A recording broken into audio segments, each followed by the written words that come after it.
تخيل معايا وانت في الامتحان الشفوي وغادي يسولك واحد الاستاذ ويقول لك علاش الشاعر الحديث ولا كيتخبى من وراء الرمز والاسطوره. فإلا انت ولدي سكتي وقلتي ليه باللي راه الشاعر استعمل الرمز والاسطوره غير باش انه يزوق القصيده وتبان واعره، فاعرف راسك باللي راك ضيعتي واحد الفرصه ذهبيه باش تبين ليه باللي انت راك ضابط المؤلفات ديالك ولدي.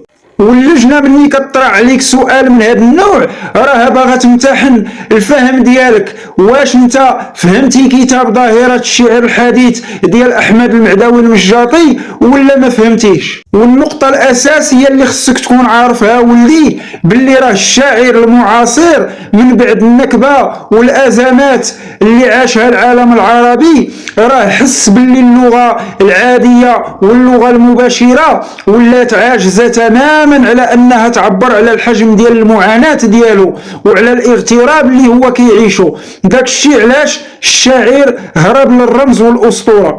وكيفاش ولدي تجاوب اللجنه الا سولوك هذا السؤال؟ غادي نوريك واحد الجواب ذكي وذهبي. شنو غتقول لهم؟ غتقول لهم باللي الرمز والاسطوره راه ماشي زواق ولكن راهم واحد الادوات دلاليه. الرمز هو تكتيف للمعنى في كلمه واحده، بحال مثلا كلمه المطر او كلمه المدينه، فهذه راه كتولي كتحمل لنا واحد الشحنه نفسيه تاريخيه كبيره.